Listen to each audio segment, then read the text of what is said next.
നമസ്തേ ടിപിസി. നമ്മൾ ഭഗവത്ഗീത 4-ാം അധ്യായം വളരെ മനോഹരമായിട്ട് അങ്ങ് കൺക്ലൂഡ് ചെയ്തിരുന്നു.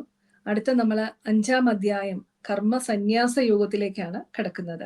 അതിനു മുമ്പ് അങ്ങയുടെ ആമുഖത്തോടു കൂടി നമുക്ക് തുടങ്ങാം. നമസ്കാരം. ഗീത നമ്മളെ സ്റ്റെപ്പ് ബൈ സ്റ്റെപ്പായിട്ട് മുകളിലേക്ക് എത്തിച്ചുകൊണ്ടിരിക്കുകയാണ്.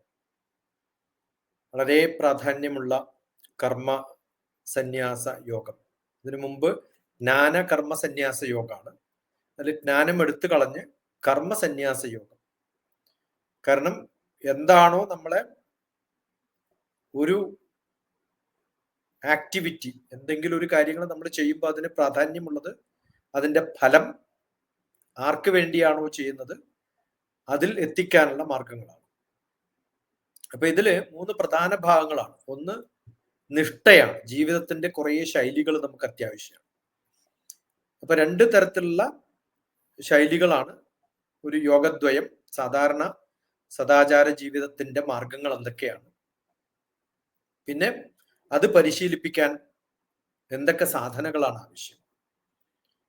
ഈ ജ്ഞാനയോഗം പൂർണ്ണമായിട്ടും വിട്ടിട്ടൊന്നും അല്ല പറയുന്നത്. കാരണം കർമ്മം ചെയ്യുമ്പോൾ എന്തായാലും ജ്ഞാനം വേണം. എന്തറിവ് നേടുമ്പോഴാണ് നമ്മുടെ കർമ്മയോഗത്തിന് എന്തുണ്ടാവുമ്പോഴാണ് എന്തില്ലാത്തപ്പോഴാണ് ശുദ്ധീകരിക്കാൻ വേണ്ടിയിട്ട് കർമ്മയോഗത്തിന് മനസ്സിന് എന്തൊക്കെ ജ്ഞാനയോഗങ്ങളാണ് ഉണ്ടാവേണ്ടത്, അതില്ലാതിരുന്നാൽ എന്ത് അർത്ഥശൂന്യമാണ് നമ്മുടെ കർമ്മത്തിന് സംഭവിക്കുക. മോക്ഷം നേടാൻ വേണ്ടിയിട്ട്, മോക്ഷം എന്ന് പറഞ്ഞാൽ സന്തോഷം, സ്ഥിരമായ സന്തോഷം കിട്ടാൻ എന്തൊക്കെ തരത്തിലുള്ള കർമ്മങ്ങളിൽ എന്തൊക്കെ തരത്തിലുള്ള ആഗ്രഹങ്ങളില്ലായ്മയാണ് ഉണ്ടാവേണ്ടത്. ഈ സംഭവങ്ങളൊക്കെയാണ് ഒരു ഗൃഹസ്ഥാശ്രമിക്ക്, ഒരു സന്യാസിക്ക് വ്യത്യസ്തമായ വഴികളിലൂടെ എളുപ്പത്തിൽ എങ്ങനെ എത്താൻ സാധിക്കും, ഉപേക്ഷിക്കേണ്ടത് എന്തൊക്കെയാണ്, മനസ്സിന്റെ ശുദ്ധീകരണം എങ്ങനെ ചെയ്യണം, ഇന്ദ്രിയങ്ങളെ എങ്ങനെ നിഗ്രഹിക്കാൻ സാധിക്കും, കാമക്രോധ ജയങ്ങളെ എങ്ങനെ എത്താൻ സാധിക്കും, ശ്രവണ മനന നിധിധ്യാസനം ഏത് വഴിയിലൊക്കെ പോകുമ്പോഴാണ് നമുക്ക് ബോധമുണ്ടാവുക, അങ്ങനെ ബോധത്തിലെത്തുമ്പോഴാണ് നമ്മൾ സ്ഥിരസന്തോഷിയാവുക, കൈവല്യത്തിലേക്ക് എത്തുക. ഇനി അടുത്ത് പോകാൻ പോകുന്ന കുറേ സംഭവങ്ങളുണ്ട്. അതിലേക്കൊക്കെ എത്തിക്കണമെങ്കിൽ കർമ്മയോഗവും സന്യാസവും സമതുല്യമായിട്ടുള്ള ഒരു കർമ്മമാണെന്ന് മനസ്സിലാക്കണം. സന്യാസം വേറെയും കർമ്മം വേറെയുമല്ല. അതുകൊണ്ടാണ് കർമ്മയോഗവും സന്യാസയോഗവും കൂട്ടിക്കലർത്തി കർമ്മം എന്നത് തന്നെ ഒരു സന്യാസമായിട്ട് മാറുകയാണ്. വാക്കുകൾ വ്യത്യസ്തമായിട്ട് ഉപയോഗിച്ചാലും കർമ്മം തന്നെ ഒരു സന്യാസമാണ്. അത് ജ്ഞാനമുണ്ടായാലേ, ഏത് സ്വതന്ത്ര ആശ്രമത്തിലാണോ നമ്മളുള്ളത് ആ സ്വതന്ത്ര ആശ്രമം നമുക്ക് ഉണ്ടാക്കണമെങ്കിൽ, സ്വാതന്ത്ര്യം ഉണ്ടാവണമെങ്കിൽ ജ്ഞാനം ഉണ്ടാവും. അത് ലോകത്തില് എപ്പോ എത്തുന്നോ ആ സമയത്ത് ആനന്ദമുണ്ടാവും. അങ്ങനെ ആനന്ദമുണ്ടാവുമ്പോൾ നമ്മുടെ അന്തരീക്ഷത്തില് നമുക്കത് കൊണ്ടു നടക്കാൻ സാധിക്കും. അങ്ങനെ ഒരു ജ്ഞാനയോഗിക്ക്, കർമ്മയോഗിക്ക് സന്യാസം എന്ന് പറയുന്നത് വ്യത്യസ്തമായ ഒരു ലോകമല്ല. ചെയ്യുന്ന ഓരോ കർമ്മങ്ങളും ആശകളും ആഗ്രഹങ്ങളും വൈരാഗ്യങ്ങളും രാഗങ്ങളും രാഗദ്വേഷങ്ങളും ഒക്കെ ശമിപ്പിക്കുന്ന ഒരവസ്ഥയിലേക്കല്ല, അതിലേക്ക് എത്തിപ്പെടുന്ന ഒരവസ്ഥയിലേക്ക് നമുക്ക് എത്താൻ സാധിക്കുമെന്നൊക്കെ നമ്മളെ പഠിപ്പിക്കാനുള്ള, എല്ലാ ബന്ധങ്ങളും തമ്മിലുള്ള, എല്ലാ കർമ്മങ്ങളും തമ്മിലുള്ള യോഗമാണ് ഈ ഒരു അധ്യായത്തില്. അതുകൊണ്ടാണ് ഇതിനെ ട്രാൻസെൻഡന്റൽ ആക്ഷൻ, കർമ്മ വൈരാഗ്യ യോഗം എന്നൊക്കെ പേര് പറയാറുണ്ട്. എങ്ങനെയാണ് സന്യാസം, റിനൗൺസിങ് എന്നാണ് പറയാ. ഇതൊരു റിനൗൺസിങ് എന്ന ഇംഗ്ലീഷ് ട്രാൻസ്ലേഷൻ ആണ് ശരിക്കും പറഞ്ഞാൽ. അങ്ങനെയല്ല, കർമ്മ വൈരാഗ്യ യോഗമാണ്. എങ്ങനെയാണ് നമ്മുടെ ആക്ഷൻ പൂർണ്ണമായിട്ടും, നമ്മുടെ ഓരോ കർമ്മങ്ങളും എങ്ങനെയാണ് പൂർണ്ണമായിട്ടും ആ ലെവലിലേക്ക് നമുക്ക് എത്തിക്കാൻ സാധിക്കുക എന്നുള്ളതാണ് ഈ ഒരു അധ്യായത്തിലൂടെ നമ്മൾ. അല്ല, ആദ്യത്തെ 7 ശ്ലോകങ്ങൾ എത്തുമ്പോഴത്തേക്കും ശരിക്കും നിഷ്ഠയാവും. 8 മുതൽ 12 വരെ ഒരു യോഗ അവസ്ഥയാണ് പഠിപ്പിക്കുക. പിന്നെ സാധനയെ കുറിച്ചാണ് 28 മുതൽ ഒരു 28, 29 ശ്ലോകങ്ങൾ. അതാകുമ്പോഴത്തേക്കും 29 ശ്ലോകങ്ങളാണുള്ളത്. വളരെ ചെറിയൊരു ചാപ്റ്ററാണ്. 5-ാമത്തെ അധ്യായം എന്ന് പറയുന്നത് വളരെ ചെറിയൊരു അധ്യായമാണ്. അപ്പോൾ അതാകുമ്പോഴത്തേക്കും നമുക്ക് ഏകദേശം ഈ കർമ്മവും സന്യാസവും തമ്മിലുള്ള ബന്ധനം, ബാക്കിയുള്ള ജീവിതത്തിലോ ഉള്ള നമ്മുടെ ബന്ധനങ്ങളൊക്കെ എങ്ങനെ നമുക്ക് രക്ഷപ്പെട്ടു പോവാം, ഈ അവസ്ഥയിലേക്ക് നമുക്ക് എങ്ങനെയൊക്കെ മാറാം എന്നുള്ളതാണ് ഈ അധ്യായത്തിൽ നമ്മൾ കാണാൻ പോകുന്നത്. ഇത്രയാണ് ഇൻട്രൊഡക്ഷൻ ആയിട്ട് എനിക്ക് പറയാനുള്ളത്. അടുത്ത് നമ്മള് ഭഗവത്ഗീത അധ്യായം 5 കർമ്മസന്യാസ യോഗം തുടങ്ങുകയാണ്. ആദ്യത്തെ ശ്ലോകം അർജുന ഉവാച. അർജുനൻ പറഞ്ഞു, സന്യാസം കർമ്മണാം കൃഷ്ണ പുനർയോഗം ച ശംസസി യത് ശ്രേയ ഏതയോരേകം തന്മേ ബ്രൂഹി സുനിശ്ചിതം. നല്ല രസകരമായിട്ടുള്ള ഒരു ശ്ലോകമാണിത്. സന്യാസം പറഞ്ഞു, കർമ്മം പറഞ്ഞു, ജ്ഞാനം പറഞ്ഞു. ഞാൻ എന്താ ചെയ്യേണ്ടതെന്ന് കൃത്യമായിട്ട് ഇപ്പോഴും എനിക്ക് മനസ്സിലായിട്ടില്ല എന്ന് കൃത്യമായിട്ട് ഒന്ന് പറഞ്ഞു തരാൻ പറ്റുമെന്ന്. തന്മേ ഭൂഹി സു നിശ്ചിതം. കൃത്യമായിട്ടൊന്ന് നിശ്ചയമായിട്ട് ഒരു കാര്യം മാത്രം എനിക്ക് പറഞ്ഞു തരാൻ പറ്റുള്ളൂ. ഭഗവാൻ അങ്ങനെ പറയാറില്ല. ഒന്ന് ചോദിക്കുമ്പോൾ വേറെന്തെങ്കിലൊക്കെയാ പറയാം. കാരണം ഇനിയും ഡിസ്കഷൻ ഉള്ളതും ചോദ്യത്തിനുള്ള കുറെ ബീജങ്ങൾ ഇട്ടിട്ടാണ് ഓരോ കാര്യം പറയാം. അപ്പൊ ഇതിനകത്ത് സന്യാസം പറഞ്ഞു, കർമ്മം പറഞ്ഞു, ഇതൊക്കെ പറഞ്ഞു എൻ്റെ കൃഷ്ണ. എന്നിട്ടും എനിക്ക് ഈ സംഭവങ്ങളൊന്നും യോഗ, സാഖ്യം, യോഗ എന്ന് പറയുന്ന സമയത്ത് പൂർണ്ണമായിട്ടും ഭക്തിയോടുള്ള ഒരു അവസ്ഥയാണ്. അതിനു മുമ്പ് പറഞ്ഞത് സാഖ്യമാണ്, എല്ലാം ചിന്തിച്ചിട്ടൊക്കെ ചെയ്യണം എന്നൊക്കെയാണ്. അപ്പൊ ഇതില് ന്യാസം എന്നുള്ള അവസ്ഥ, വേണ്ട എന്ന് പറയുന്ന, എനിക്ക് വേണ്ട എന്ന് പറയുന്ന ഒരു അവസ്ഥയിലേക്ക്, ഒരു ഫുൾ പ്യൂരിറ്റിയിലേക്ക്, ഒന്നും വേണ്ടാത്തൊരവസ്ഥയിലേക്ക് നമുക്ക് എത്തുകയും വേണം. പക്ഷെ എന്നാൽ കർമ്മം ചെയ്യും വേണം. അപ്പൊ ഇതിനെ അങ്ങോട്ടും ഇങ്ങോട്ടൊക്കെ മിക്സ് ചെയ്തിട്ട് പറയുന്നത് കൊണ്ട് വല്ലാണ്ടൊരു ബുദ്ധിമുട്ടുണ്ട് എൻ്റെ കൃഷ്ണ. അതുകൊണ്ട് എന്ത് ചെയ്യണം? ഏതയോ തത് ശ്രേയ, ഇവയിൽ ഏതാണ് അധികം ശ്രേയം എന്നുള്ളതാണ്. ഏതയോ യത് ശ്രേയ, അതെന്ത് ചെയ്യണം? തത് ഏകം, അതൊന്ന് എന്ത് ചെയ്യണം? സുനിശ്ചിതം മേ ബ്രൂഹി, സുനിശ്ചിതമായിട്ട് ഒന്ന് എനിക്ക് പറഞ്ഞു തരാം. എന്നെ ഇങ്ങനെ അങ്ങോട്ടും ഇങ്ങോട്ടും തട്ടിയിട്ട് ഇതിൽ ഏതാ വേണ്ടെന്ന് എനിക്കൊരു രൂപമില്ലാത്ത അവസ്ഥ. ഏതൊക്കെയാണ് പ്രശ്നങ്ങള്? കർമ്മണാം, ഹേ കൃഷ്ണ, കർമ്മങ്ങളുടെയും, സന്യാസം, പരിത്യാഗങ്ങളുടെയും, പുനയോഗം ച ശംസസി, പിന്നെ കർമ്മയോഗത്തെക്കുറിച്ചും വല്ലാണ്ട് പ്രശംസിച്ച് പറഞ്ഞു കഴിഞ്ഞിട്ട് എനിക്കിപ്പോ ആകെ കൺഫ്യൂഷൻ. അപ്പൊ കർമ്മയോഗമാണോ സന്യാസം ആണോ വേണ്ടത്? കർമ്മസന്യാസ യോഗം എന്ന് പറയുന്ന ഒരു അവസ്ഥ എന്താണ്? ഇത് ഏത് തരത്തിലാണ് ഞാൻ ഇതിനെ തിരിച്ചു കാണേണ്ടത്?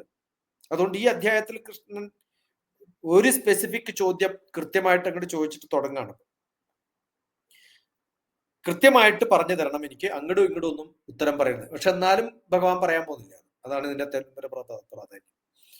ഇതിലെ കൃത്യമായിട്ട് ഒരു ഉത്തരം പറഞ്ഞിട്ട് അങ്ങോട്ട് തീർക്കല്ല ചെയ്യണം. കാരണം ഏതൊക്കെ ചോദ്യങ്ങൾ ആർക്കൊക്കെ ഭഗവത്ഗീതയിൽ എപ്പോഴൊക്കെ എവിടെയൊക്കെ ചോദിക്കാൻ പറ്റുമോ അതൊക്കെ ചോദിച്ച് തീർത്തിട്ടാണ്. ഇനി ഒരാൾക്ക് ഇതിനപ്പുറം ഒരു ചോദ്യം ഇതിനകത്ത് ചോദിക്കാൻ പറ്റില്ല.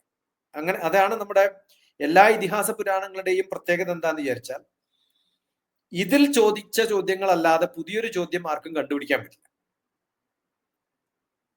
അത് കൃത്യമായിട്ട് വായിച്ചാൽ ഈ ചോദ്യം ഇവിടെ ഉണ്ടായിരുന്നല്ലോ, അവിടെ ഉണ്ടായിരുന്നല്ലോ എന്ന് പറയാൻ പറ്റും. അതാണ് ഈ ഒരു ശ്ലോകത്തിന്റെ തുടക്കം. അല്ലയോ കൃഷ്ണ, അങ്ങ് കൃത്യമായിട്ട് ഏതാണ് ചെയ്യേണ്ടത്? ഞാൻ പരിത്യാഗം ചെയ്യണോ അല്ല കർമ്മം ചെയ്യണോ? ഇപ്പോഴും അർജുനന് കർമ്മം, ഞാൻ ഈ ഇൻട്രൊഡക്ഷനിൽ പറഞ്ഞതുപോലെ കർമ്മം തന്നെ സന്യാസമാണ് എന്നുള്ള അവസ്ഥയിലേക്ക് മനസ്സിലാക്കാനുള്ള ഒരു ക്രമത്തിൽ എത്തിയിട്ടില്ല. അതുകൊണ്ടാണ് കർമ്മമാണോ സന്യാസമാണോ, ഇതിൽ ഏതാണ് പ്രാധാന്യം എന്ന് ചോദിക്കുന്നത്.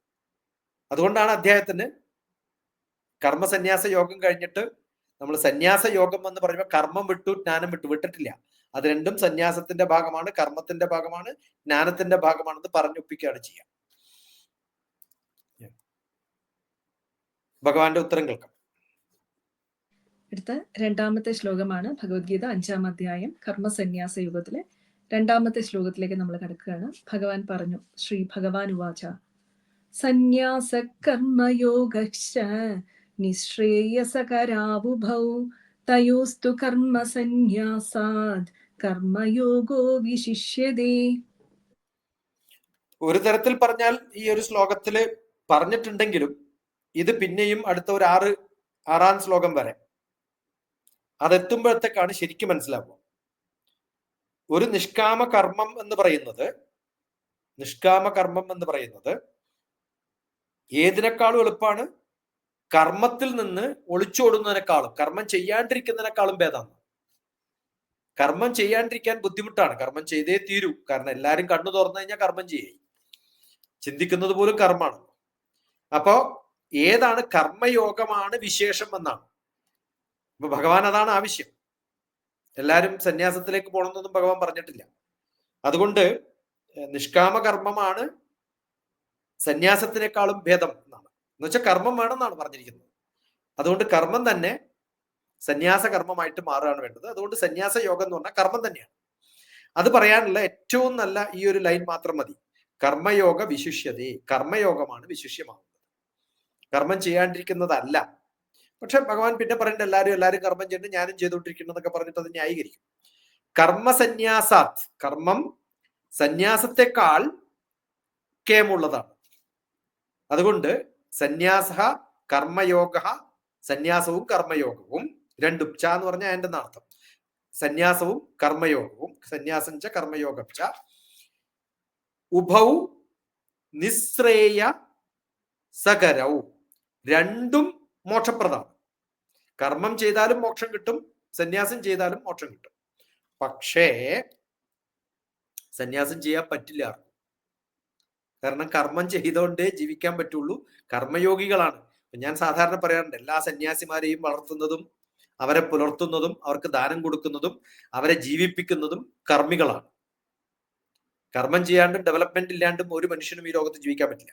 അപ്പൊ സന്യാസിയാണ് ഞാൻ കർമ്മമൊന്നും ചെയ്യുന്നില്ല എന്ന് പറയുന്നുണ്ടെങ്കിലും അയാൾ ഭക്ഷണം കഴിക്കുന്നതും ഒക്കെ ബാക്കിയുള്ളവരുടെ കർമ്മം കൊണ്ടാണ്. ഇവിടെ ആര് കർമ്മം ചെയ്യുന്നു എന്നുള്ളത് സ്വന്തം ചെയ്യാൻ പറ്റുകയാണെങ്കിൽ ഏറ്റവും നല്ലത്. സന്യാസവും കർമ്മയോഗവും രണ്ടും മോക്ഷപ്രദമാണ്.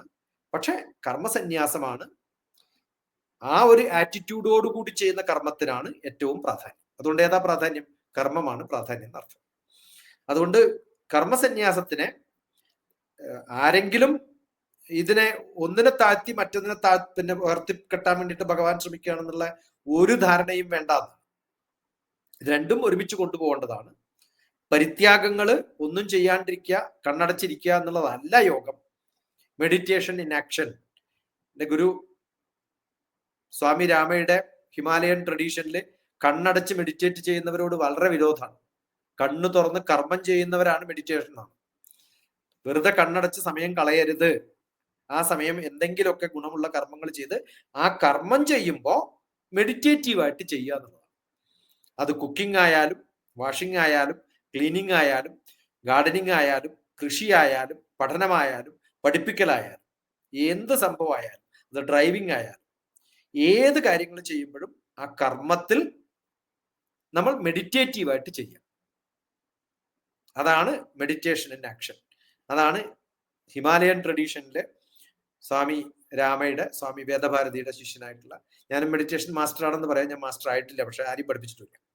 അതുകൊണ്ട് ആ ട്രഡീഷനിൽ പെട്ട ആളായതുകൊണ്ട് സ്ഥിരമായിട്ട് ഇത് കേട്ട് കേട്ട് ശീലിച്ചുള്ളതുകൊണ്ട് ഈ ഒരു അധ്യായത്തിൽ രണ്ടാമത്തെ ശ്ലോകമാണ് ഞങ്ങളൊക്കെ സ്ഥിരമായിട്ട് പറയാം. അതുകൊണ്ട് ഗൃഹസ്ഥാശ്രമികളാണ് ബാക്കി എല്ലാ ആശ്രമത്തെക്കാളും കൂടുതൽ മേന്മയിൽ നിൽക്കുന്നവരെന്ന്. കാരണം ഗൃഹസ്ഥാശ്രമികളാണ് ഏത് ആശ്രമത്തെക്കാളും സുപ്പീരിയർ.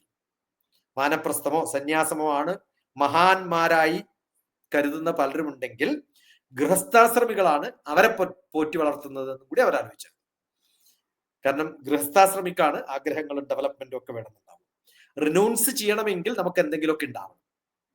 ഞാൻ എന്തെങ്കിലും വേണ്ട എന്ന് വെക്കണമെങ്കിൽ എന്തെങ്കിലും ഉണ്ടാവണം. അതുകൊണ്ട് വിഷ്ണുനാരായണൻ നമ്പൂതിരി സാറ് പണ്ട് പറഞ്ഞിട്ടുള്ള ഒരു പ്രഭാഷണം എനിക്ക് ഓർമ്മയുണ്ട്. ലോകത്തിൽ മാർക്സിസ്റ്റുകാർ ഉള്ളവരും ഇല്ലാത്തവരും രണ്ട് ഗ്രൂപ്പുകാരെ കണ്ടിട്ടുള്ളൂ. ഭാരതത്തിൽ ഉണ്ടായിട്ട് വേണ്ടാത്തവരുണ്ടായിരുന്നു എന്നാണ്. ആദ്യം ഉണ്ടായാലേ അത് കൊടുക്കാൻ പറ്റുള്ളൂ. അതല്ലാതെ ഇല്ലാത്തവരൊക്കെ ഭിക്ഷക്കാരാണ്, ഉള്ളവരൊക്കെ പണക്കാരുമാണ്. ഭാരതം അങ്ങനെയുള്ളവരെ ഓർക്കാറില്ല. ഉണ്ടായിട്ട് വേണ്ടാത്തവരെയാണ് ഓർക്കാറ്. അവർ മാത്രമേ ഫേമസ് ആയിട്ടുള്ളൂ എന്നാണ്. അത് ഉണ്ടാവണം. അതിന് ഗൃഹസ്ഥാശ്രമം ആവശ്യമാണ്. ആ ഗൃഹസ്ഥാശ്രമികൾ ചെയ്യുന്ന കർമ്മങ്ങളൊക്കെ സന്യാസ രൂപേണ ആ ഒരവസ്ഥയിലേക്ക് ചെയ്യുമ്പോഴാണ് സന്യാസ യോഗത്തിലേക്ക് അവരെത്തുന്നത്. അതുകൊണ്ട് ഗൃഹസ്ഥാശ്രമികളാണ് യഥാർത്ഥ സന്യാസിമാർ. കർമ്മം സന്യാസത്തിലൂടെ വേണം. Meditation in action. കർമ്മമാണ് ഏറ്റവും വലിയ യോഗം എന്നാണ് അല്ലേ ഭഗവാൻ ഇവിടെ പറയുന്നത്. വളരെ വ്യത്യസ്തമായിട്ടാണ് അങ്ങ് വിവരിച്ചത്. അടുത്തത് ഭഗവത്ഗീത 5-ാം അധ്യായം 3-ാം ശ്ലോകത്തിലേക്ക് നമ്മൾ കടക്കുകയാണ്. ഭഗവാൻ തുടരുകയാണ്.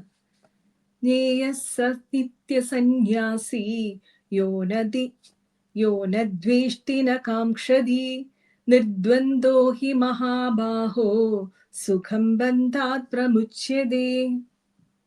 ബന്ധാത് സുഖം പ്രമ ഉച്യതേ എന്ന്. ബന്ധത്തിൽ നിന്നും നമ്മൾ മോചിപ്പിക്കപ്പെടുന്നു. എപ്പോഴാ മോചിപ്പിക്കപ്പെടുക? ബന്ധം വിടുന്നല്ല പറഞ്ഞത്. ആ ബന്ധം എന്ന ബന്ധനത്തിൽ നിന്ന് നമ്മൾ മോചിപ്പിക്കപ്പെടും. എപ്പോഴാ ഉണ്ടാവും അത്? ഹി നിർദ്വന്ദ്വ. അത് രണ്ടും സെപ്പറേറ്റ് ആണെന്ന് തോന്നാണ്ടിരുന്നാൽ മതി. ഏതാ രണ്ടും സെപ്പറേറ്റ്? ഒന്ന് ഗൃഹസ്ഥാശ്രമിയും സന്യാസിയും. ഇത് രണ്ടും സെപ്പറേറ്റ് ആണെന്ന് തോന്നും. ഗൃഹസ്ഥാശ്രമത്തിൽ ഇരിക്കുമ്പോൾ തന്നെ സന്യാസത്തിൽ ഇരിക്കാൻ പറ്റും, സന്യാസത്തിൽ ഇരിക്കുമ്പോൾ തന്നെ ഗൃഹസ്ഥാശ്രമിയാവാനും പറ്റും. നമ്മുടെ ഋഷിമാരൊന്നും വിവാഹം കഴിക്കാത്തവരൊന്നുമല്ല. അവരൊക്കെ ആശ്രമത്തില് പത്നിയുണ്ട്. അപ്പൊ അതുകൊണ്ട് ഗൃഹസ്ഥാശ്രമവും സന്യാസവും കൂടെ കൊണ്ടുപോയിട്ടുള്ള ഒരു പാരമ്പര്യം ഭാരതത്തിന് നല്ല പോലെ ഉണ്ട്. മഹാബാഹോ എന്നാണ് ഇതിനകത്ത് വിളിച്ചിരിക്കുന്നത്. എല്ലാ തരത്തിലും ഞാൻ പറഞ്ഞല്ലോ, അർജുനനെ എങ്ങനെയൊക്കെ വിളിക്കുന്നു അതിനനുസരിച്ചിട്ട് ആ ഒരു കഴിവും കൂടി എടുത്ത് കാണിക്കുന്നുണ്ട്. അർജുന, മഹാബാഹുവായ അർജുന, ഈ ഒരു കാര്യം വളരെ എളുപ്പമാണ്. നിങ്ങളെ വിചാരം മഹാബാഹു ആയതുകൊണ്ട് ഗാർഹസ്ഥ്യാണ് പ്രാധാന്യം, സന്യാസം വേണ്ട, അങ്ങനെ നമുക്കൊരു ധാരണ ഉണ്ടോ? അതല്ല എന്നുള്ളതാണ്. യന ദ്വേഷ്ടി ന കാംക്ഷതി. എന്ത് വേണ്ട? ഈ രണ്ടും തമ്മിൽ ദ്വയമാണ് എന്നുള്ള, രണ്ടും ഓപ്പോസിറ്റ് ആണ്. ഗൃഹസ്ഥാശ്രമിയാണോ സന്യാസിയാണോ എന്നൊരു ചോദ്യം പാടില്ല. ഞാൻ ഗൃഹസ്ഥാശ്രമിയുമാണ്, ഞാൻ സന്യാസിയുമാണ് എന്ന് പറയാൻ സാധിക്കും. ഗൃഹസ്ഥാശ്രമത്തിൽ സന്യാസം അനുഷ്ഠിക്കുക, സന്യാസത്തിൽ ഗൃഹസ്ഥാശ്രമം അനുഷ്ഠിക്കുക. അത് രണ്ടും കൂടിച്ചേരുമ്പോഴാണ് എന്തുണ്ടാവുക? സ നിത്യ സന്യാസി നേയ. അവൻ നിത്യസന്യാസിയാണെന്ന് അറിയപ്പെടുന്നു. അതല്ലെങ്കിൽ ചിലരെന്ത് വരും? ഗൃഹസ്ഥാശ്രമം കഴിഞ്ഞിട്ട് വാനപ്രസ്ഥം കഴിഞ്ഞിട്ട് സന്യാസത്തിലേക്ക് പോകും. അങ്ങനെ പോണ്ട കാര്യമില്ല. ഗൃഹസ്ഥാശ്രമത്തിൽ തന്നെ സന്യാസം ഏറ്റെടുക്കാൻ സാധിക്കുമെന്നാണ്. അതുകൊണ്ട് അർജുന, രണ്ടും ഓപ്പോസിറ്റ് ആണെന്നോ രണ്ടും വ്യത്യസ്തമാണെന്നോ അങ്ങനെ ഒരു ആഗ്രഹങ്ങളുടെ ഒരു അവസ്ഥയാണ് ഗൃഹസ്ഥാശ്രമിക്ക് വേണ്ടതെന്നും അത് വേണ്ടാന്ന് വെക്കുന്ന ഒരവസ്ഥ സന്യാസത്തിൽ വേണമെന്നും രണ്ടും വ്യത്യസ്തമാണ്, ദ്വയങ്ങളാണ്, ദ്വന്ദ്വങ്ങളാണ് എന്നുള്ള ഒരു തോന്നൽ നമുക്കുണ്ടെങ്കിൽ ആ തോന്നലിൽ നിന്നും നിങ്ങൾ വിമുക്തരായാൽ രണ്ടും കൂടെ കൊണ്ടുപോകാൻ പറ്റും. അതുകൊണ്ട് ഈ സന്യാസം വലിയ ബുദ്ധിമുട്ടുള്ള ഒരു സംഭവം ഒന്നല്ല. വലിയ ഒരു മാനദണ്ഡങ്ങളൊന്നും സന്യാസത്തിന് ഇല്ലതാണ്. വേണോ വേണ്ട, വേണ്ടേ ആവാം, എന്നാ തരട്ടെ, വേണമെന്നില്ല. ആ ഒരവസ്ഥയിലേക്ക് നമുക്ക് കൊണ്ടുപോകാൻ പറ്റുകയാണെങ്കിൽ പലതിനോടുമുള്ള ഒരു കാക്ഷി എന്നുള്ള അവസ്ഥയിൽ നിന്നും വളരെ നോർമലായിട്ട് പോകാൻ പറ്റുമ്പോൾ സന്യാസിയായിട്ട് മാറി എന്നതാണ്. അതുകൊണ്ട് ഇത് രണ്ടും ചേർന്നിട്ടുള്ളതാണ്. ഇതാണ് 6ാം ശ്ലോകം വരെ ഇത് തന്നെയാണ് നമ്മളെ പറഞ്ഞു പഠിപ്പിക്കുക. കർമ്മവും സന്യാസവും ഭക്തിയും ഒക്കെ ഒന്നാണ്, രണ്ടല്ല, സെപ്പറേറ്റ് അല്ല, ഒന്ന് തന്നെയാണെന്ന്. അതുകൊണ്ടാണ് ആ യോഗത്തിന് സന്യാസ യോഗം എന്ന് മാത്രം പേരിട്ടത്. കർമ്മ സന്യാസ എന്നൊക്കെയുള്ള പേരുകളൊന്നും ഇട്ടില്ല സന്യാസം. എന്നിട്ട് പറയുന്നത് കർമ്മമാണ്, കുടുംബവുമാണ്, ഗൃഹസ്ഥാശ്രമിയുടെ കാര്യമാണ്. അതാണ് ഏറ്റവും നല്ല രസം.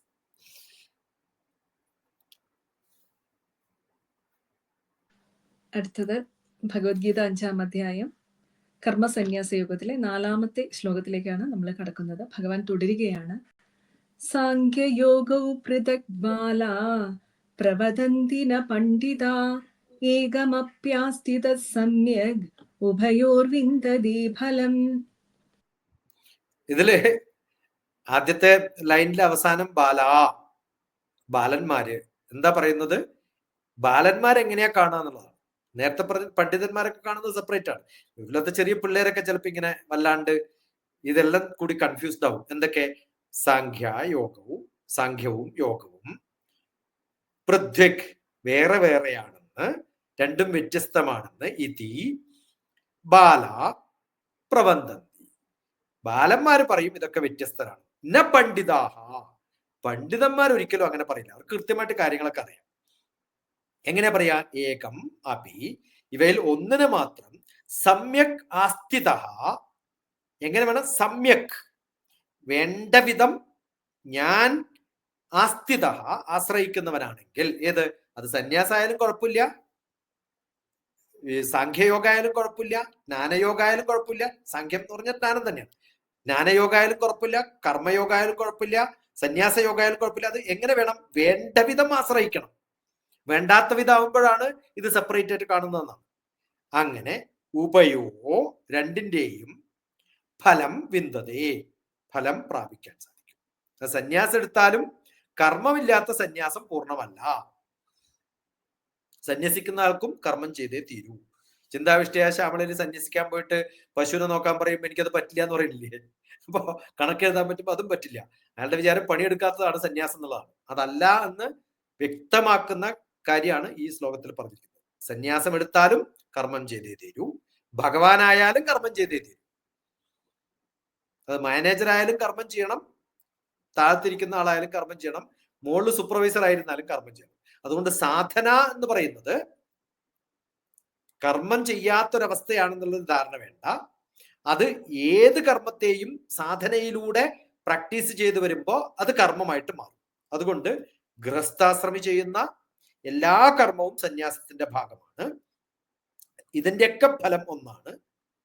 അടുത്ത ശ്ലോകത്തിലും ഇത് തന്നെ റിപ്പീറ്റ് ചെയ്യാണ് ചെയ്യുക ഭഗവാൻ. എല്ലാത്തിൻ്റെയും അവസാന ലക്ഷ്യം എന്ന് പറയുന്ന ഒന്നാണ്. അത് ഗൃഹസ്ഥാശ്രമി ആയാലും സന്യാസി ആയാലും എല്ലാ യോഗങ്ങളും കൂട്ടിച്ചേർത്താലും, ഇത് 3-ാമത്തെ അധ്യായത്തില് 3-ാമത്തെ ശ്ലോകത്തിൽ നമ്മൾ കണ്ടിട്ടുണ്ട്. നേരത്തെ കണ്ട ശ്ലോകത്തില് 3-ാമത്തെ അധ്യായത്തില് 3-ാമത്തെ ശ്ലോകത്തില് ഇത് കൃത്യമായിട്ട് ഭഗവാൻ പറയുന്നുണ്ട്. ലോകേസ്മിൻ ദ്വിവിധാനിഷ്ഠോ പുരോപ്രോക്തോ പ്രോക്ത മയാനഖ ജ്ഞാനയോഗേന സംഖ്യാനാം കർമ്മയോഗേന യോഗിനാം. കർമ്മയോഗികൾ കർമ്മത്തെയും 2 തരത്തിലുള്ള ആൾക്കാരുണ്ട്. ഒന്ന് കർമ്മവും, അങ്ങനെ വ്യത്യസ്തമായിട്ട് അങ്ങനെ കാണേണ്ട കാര്യമില്ല. 3-ാമത്തെ അധ്യായം അത് തന്നെയാണ് ഇപ്പോൾ ഇവിടെ 5-ാമത്തെ അധ്യായത്തിൽ 4-ാമത്തെ ശ്ലോകം, 3-ാമത്തെ അധ്യായത്തിൽ 3-ാമത്തെ ശ്ലോകം, രണ്ടും ഒരേ സംഭവമാണ്. അതുകൊണ്ട് ഈ ഒരു ഫലം ഒന്നാണെന്ന് നമ്മൾ മനസ്സിലാക്കുമ്പോൾ ഏത് ഫലമാണോ ഒന്നിലേക്ക് എത്തുന്നത്, അതുകൊണ്ട് മാർഗവും ഒന്ന് തന്നെയാവും. അതുകൊണ്ട് ഇത് വ്യത്യസ്തമാണെന്ന് ബാലന്മാർക്ക് മാത്രമേ തോന്നാറുള്ളൂ, പണ്ഡിതന്മാർക്ക് അങ്ങനെ തോന്നാറില്ല. ബാലന്മാർക്ക് എന്ന് പറഞ്ഞാൽ അർത്ഥം പ്രായം കൊണ്ടല്ല, നോളജിൽ ബാലനായിട്ടുള്ളവർ, പഠിച്ചു വരുന്നേ ഉള്ളൂ എന്നർത്ഥം. കുറച്ച് കഴിയുമ്പോൾ അയാൾക്ക് മനസ്സിലാവുന്ന അർത്ഥം. അതുകൊണ്ട് ഇത് വ്യത്യസ്തമായിട്ടുള്ള 4 ആശ്രമങ്ങൾ ഉണ്ടെന്നൊക്കെ പറഞ്ഞ് പഠിപ്പിക്കുന്നത് സാധാരണക്കാർക്കാണ്. അത് കഴിഞ്ഞ് അവിടെ എത്തുമ്പോഴാണ് മനസ്സിലാവുക ഇതൊക്കെ ഒന്നാണ്. സന്യാസം എന്ന് പറയുന്നത് വീട് വിട്ടിറങ്ങി പോകേണ്ടതല്ല. വാനപ്രസ്ഥം എന്ന് പറയുന്നത് വനത്തിൽ പോകേണ്ടതല്ല, വാനത്തിൽ പോകേണ്ടതുമല്ല. നമ്മുടെ മനസ്സിനകത്ത് വാനം ഉണ്ടാക്കുന്നതാണ്. ഒന്നിനെയും നമുക്ക് എഫക്ട് ചെയ്യാത്ത തരത്തിലേക്ക് നമ്മൾ മച്യൂർഡ് ആവുകയാണ് വേണ്ടത് എന്നുള്ളത്. അങ്ങനെ മച്യൂർഡ് ആയിട്ട് ചെയ്യുമ്പോൾ നമ്മൾ ചെയ്യുന്ന കർമ്മങ്ങൾക്കൊക്കെ ബാക്കിയുള്ളവർക്ക് കൂടി എന്റെ മക്കള് എന്ന് തോന്നുന്നതിന് പകരം നമ്മുടെ ലോകത്തുള്ള എല്ലാവരും എന്ന് തോന്നലുണ്ടായാൽ സന്യാസിയായി. കർമ്മഫലം എനിക്ക് വേണമെന്ന് സെൽഫിഷ് ആകുമ്പോൾ ആ ഞാൻ എന്നുള്ളത് എടുത്തു കളഞ്ഞു കഴിഞ്ഞാൽ വേണം എന്ന് മാത്രം കിട്ടിയാൽ മതി. കർമ്മത്തിന് ഫലം എനിക്ക് വേണം, എനിക്ക് അങ്ങോട്ട് എടുത്തു കളയാം. കർമ്മത്തിന് ഫലം വേണം. ഇനി ഫലം വേണമെന്നും കൂടി എടുത്തു കഴിഞ്ഞാലോ കർമ്മം ചെയ്യണമെന്ന് മാത്രം, അത് മാത്രമേ എന്റെ ഡ്യൂട്ടി ഉള്ളൂ എന്നാണ്. അതാണ് അവസാനം പറഞ്ഞു വരുന്നത്.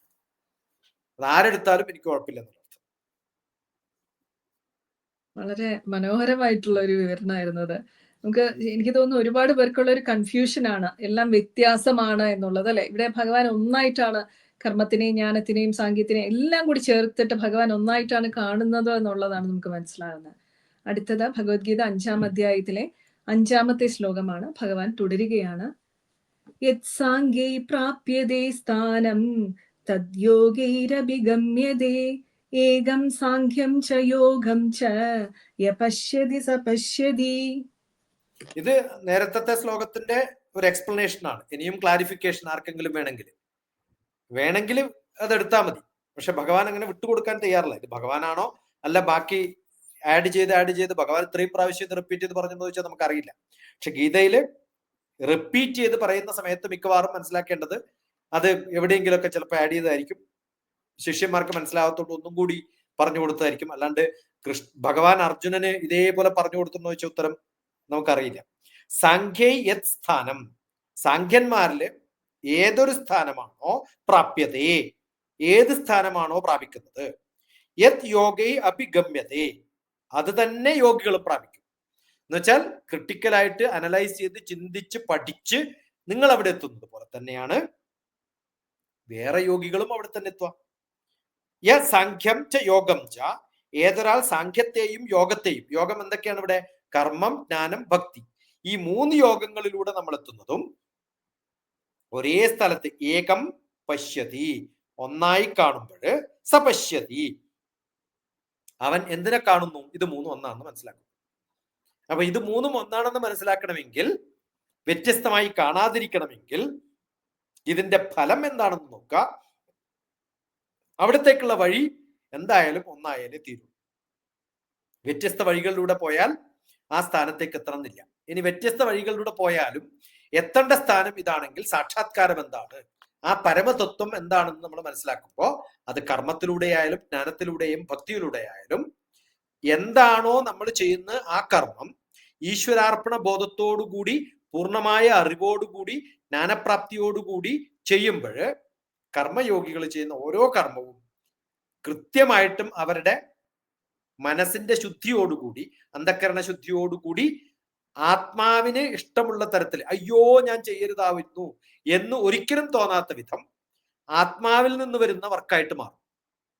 അതല്ലെങ്കിൽ മനസ്സിൽ നിന്നോ ബുദ്ധിയിൽ നിന്നോ മാത്രം വരും. ബുദ്ധിയിൽ നിന്ന് മാത്രമാകുമ്പോൾ ജ്ഞാനാണ്, മനസ്സിൽ നിന്ന് മാത്രമാകുമ്പോൾ ഭക്തിയാണ്. അത് രണ്ടും അല്ല വേണ്ടത്. ഇത് രണ്ടും കോൺഫ്ലിക്റ്റും കോൺട്രഡിക്റ്റും ആണ്. അതുകൊണ്ടാണ് ഈ പ്രശ്നങ്ങളൊക്കെ ഉണ്ടാകുന്നത്. അതല്ലാത്തൊരവസ്ഥയിലേക്ക് ആത്മാവിൽ നിന്ന് വരുന്ന കർമ്മമായിട്ട് മാറും.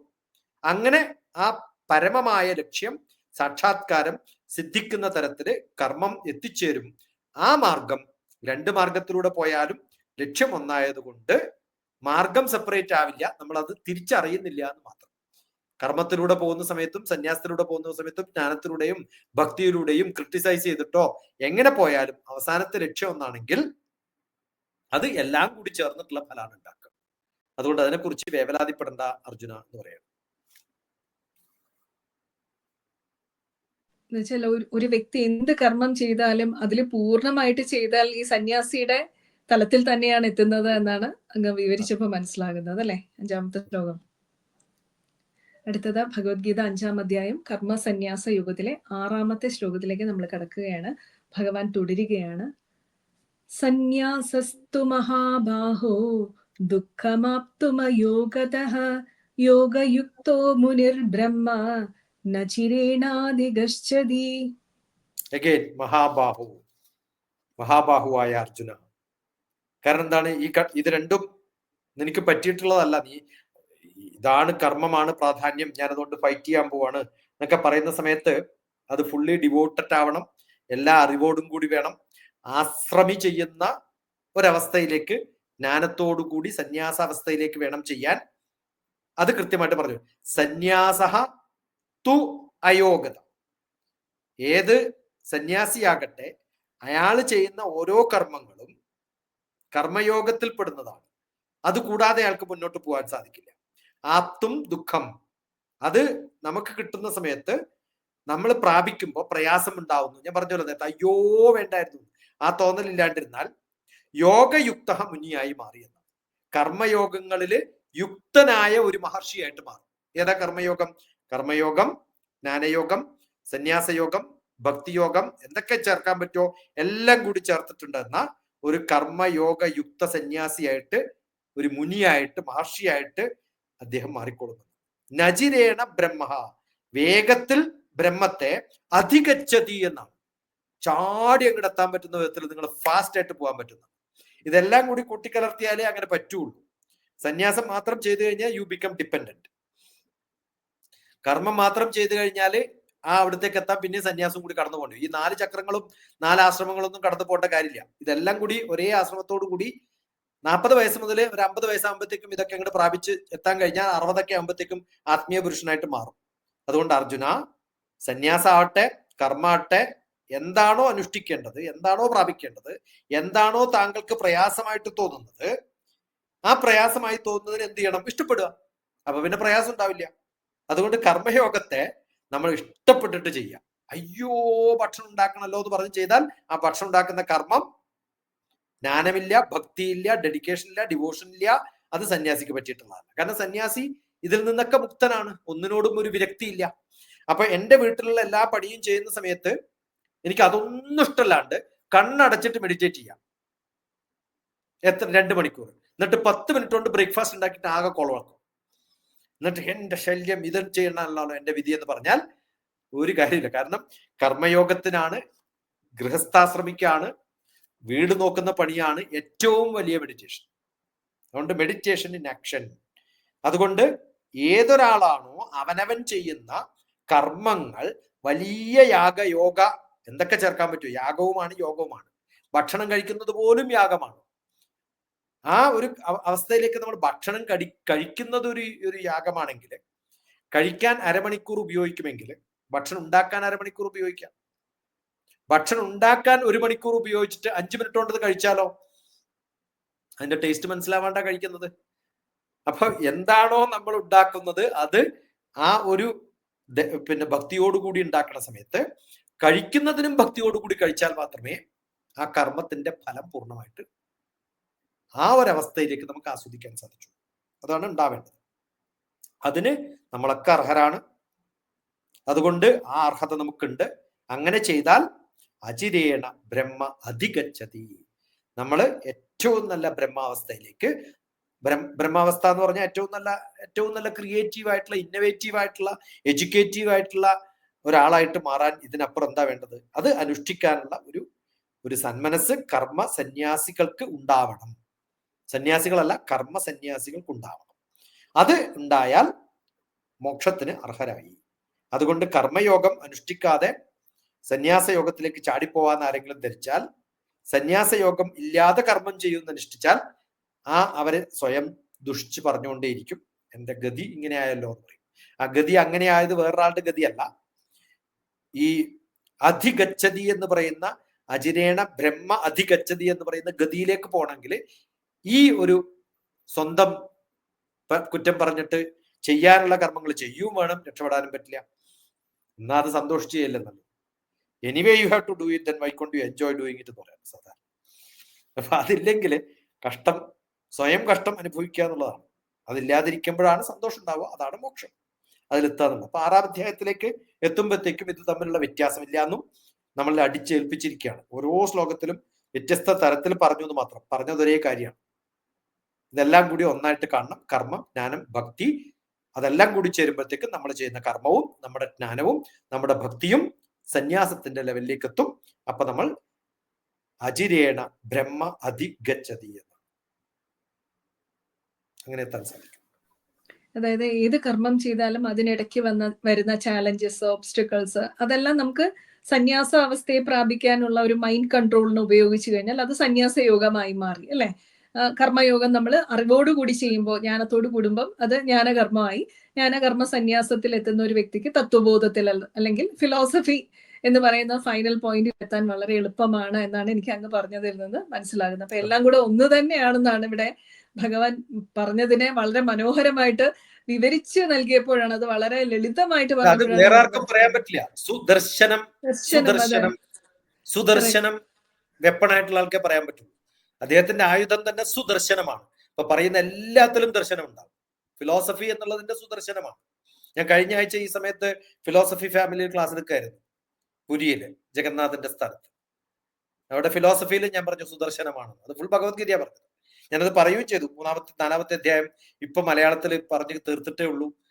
ജ്ഞാനകർമ്മ സന്യാസ യോഗമാണ് ഫിലോസഫി. അത് തന്നെയാണ് പറയുന്നത്. സുലളിതമായിട്ടാണ് അങ്ങ് പറഞ്ഞത്. എന്ന് വെച്ചാൽ നമ്മൾക്ക് തോന്നിയത് ഭയങ്കര കോംപ്ലിക്കേറ്റഡ് എന്തോ സംഭവമാണ് ഭഗവാൻ പറയുന്നത്. പണ്ടൊക്കെ വായിക്കുമ്പോൾ സന്യാസം ഭയങ്കരമാണ്, കർമ്മം എന്തൊക്കെയോ വലിയ. പക്ഷെ ഇത് വളരെ സിമ്പിൾ ആയിട്ട് നമ്മുടെ ഡേ ടു ഡേ ആക്ടിവിറ്റി ആയിട്ട് കണക്ട് ചെയ്ത് പറഞ്ഞപ്പോ അത് എത്ര സുലളിതമായിട്ടാണ് ആ സുദർശനം നൽകിയിട്ടുള്ളത് നമുക്ക്. അത് വളരെ ഭംഗിയായിട്ട് ഈ ശ്ലോകം എനിക്ക് തോന്നുന്നു ആരും മറക്കില്ല. ആ രീതിയിൽ അത് 6-ാമത്തെ ശ്ലോകം വിവരിച്ചു.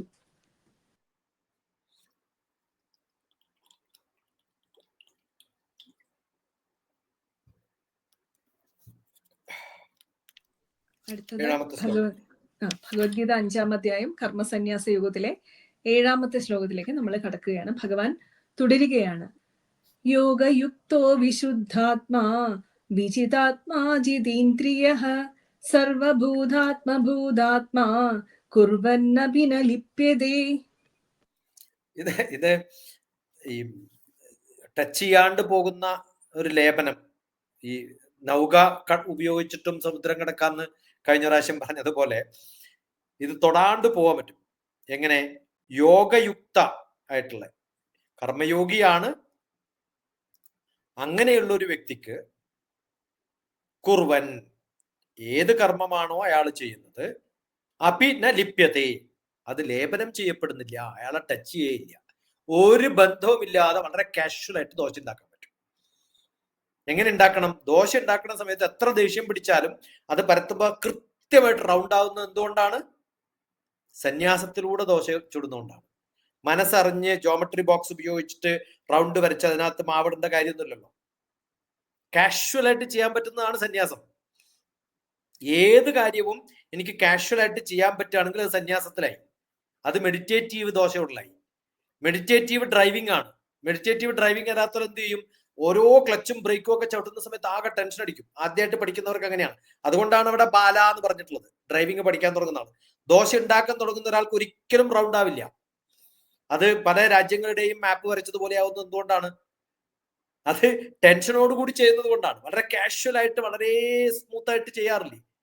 പാട്ട് കേട്ടുകൊണ്ട് ചെയ്യും, കഥ കേട്ടുകൊണ്ട് ചെയ്യും, ആരോടെങ്കിലും സംസാരിച്ചുകൊണ്ട് ചെയ്യും, ദേഷ്യം പിടിച്ചുകൊണ്ടും ചെയ്യാം. അത് ചെയ്യുമ്പോഴും കൃത്യമായിട്ട് റൗണ്ട് ആവുന്നുണ്ടെങ്കിൽ ആ ചെയ്യുന്നത് മെഡിറ്റേറ്റീവ് ആയിട്ടുള്ള ദോഷമാണ്. സ്റ്റിയറിംഗിന്റെ മുകളിൽ ഡ്രം അടിച്ചുകൊണ്ട് മ്യൂസിക് അടിച്ചുകൊണ്ട് ഡ്രൈവിംഗ് ചെയ്യാൻ സാധിക്കും, ബാല ഡ്രൈവർ അല്ലെങ്കിൽ, തുടക്കത്തിലുള്ള ഡ്രൈവർ അല്ലെങ്കിൽ.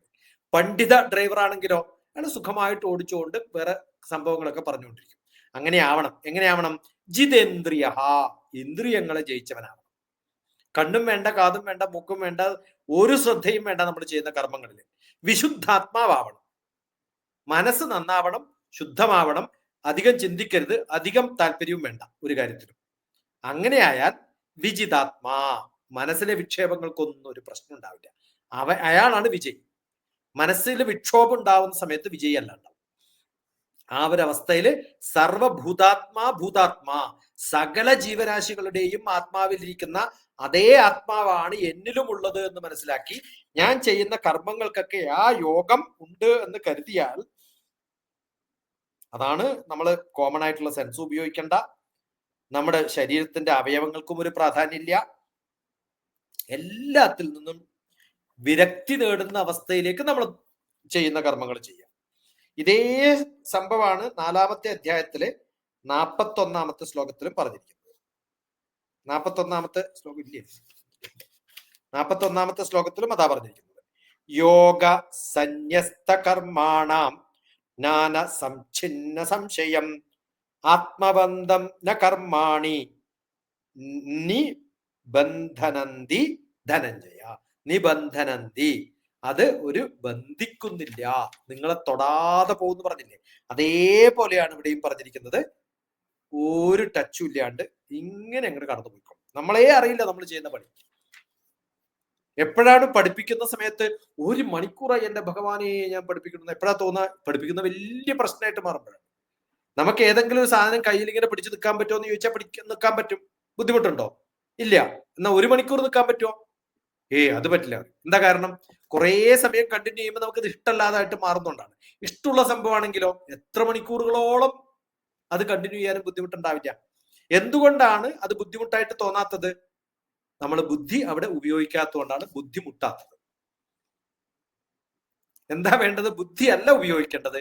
അവിടെ ആഗ്രഹവും മനസ്സും ഭക്തിയും ഒക്കെ ഉണ്ടായിക്കഴിഞ്ഞാൽ അറിയാതെ സമയം പോകുന്നത് അറിയില്ല. നമ്മൾ ഈ അവസ്ഥയിലേക്ക് നമുക്ക് പോകുന്നതാണ്. ഇത് 8-ാമത്തെ അധ്യായത്തിലും ഇനി വരാൻ പോകുന്നുണ്ട്, 22-ാമത്തെ ശ്ലോകത്തിൽ. അതുകൊണ്ട് ബ്രഹ്മപദം പ്രാപിക്കുക എന്ന് പറഞ്ഞാൽ ബുദ്ധിയും മനസ്സും വ്യത്യസ്തമല്ലാതെ ഒരേ അവസ്ഥയിലേക്ക് നമുക്ക് എത്തിക്കാൻ സാധിക്കും. കായേന വാച മനസ്സേന്ദ്രിയർവ എന്നൊക്കെ പറഞ്ഞിട്ട് പറയാറില്ലേ? ആ അവസ്ഥയിലേക്ക് നമുക്ക് എത്തിക്കാൻ സാധിക്കുമെങ്കിൽ വളരെ സുഖമായിട്ട് ഓരോ കർമ്മവും നമ്മൾ യോഗയുക്തനായ മുനിയുടെ അവസ്ഥയില് എന്ത് ജോലിയും ചെയ്യാൻ സാധിക്കും. അത് അലക്കായാലും ചട്നി ഉണ്ടാക്കുന്നതായാലും ദോശ ഉണ്ടാക്കുന്നതായാലും ഭക്ഷണം കഴിക്കുന്നതായാലും അറിയാതെ അങ്ങോട്ട് പോകും. സ്മൂത്തായിട്ട് പോകും. ജീവിതം എന്ത് സ്മൂത്തായിട്ടാ പോവാന്നറിയോ?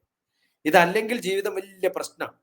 പലർക്കും ജീവിതം വലിയ പ്രശ്നമാണ്. കാരണം എന്താ വെച്ചാൽ ഇതൊക്കെ വ്യത്യസ്തമായിട്ടുള്ള പണിയാണ്. അത് കഴിഞ്ഞിട്ട് വേണം എനിക്ക് മെഡിറ്റേറ്റ് ചെയ്യാൻ. രാവിലെ ക്ഷേത്രത്തിൽ 4 പ്രദക്ഷിണം വെച്ചിട്ട് വേണം എനിക്ക് ഓഫീസിൽ പോകാൻ. എന്നിട്ട് എന്താ ചെയ്യാ?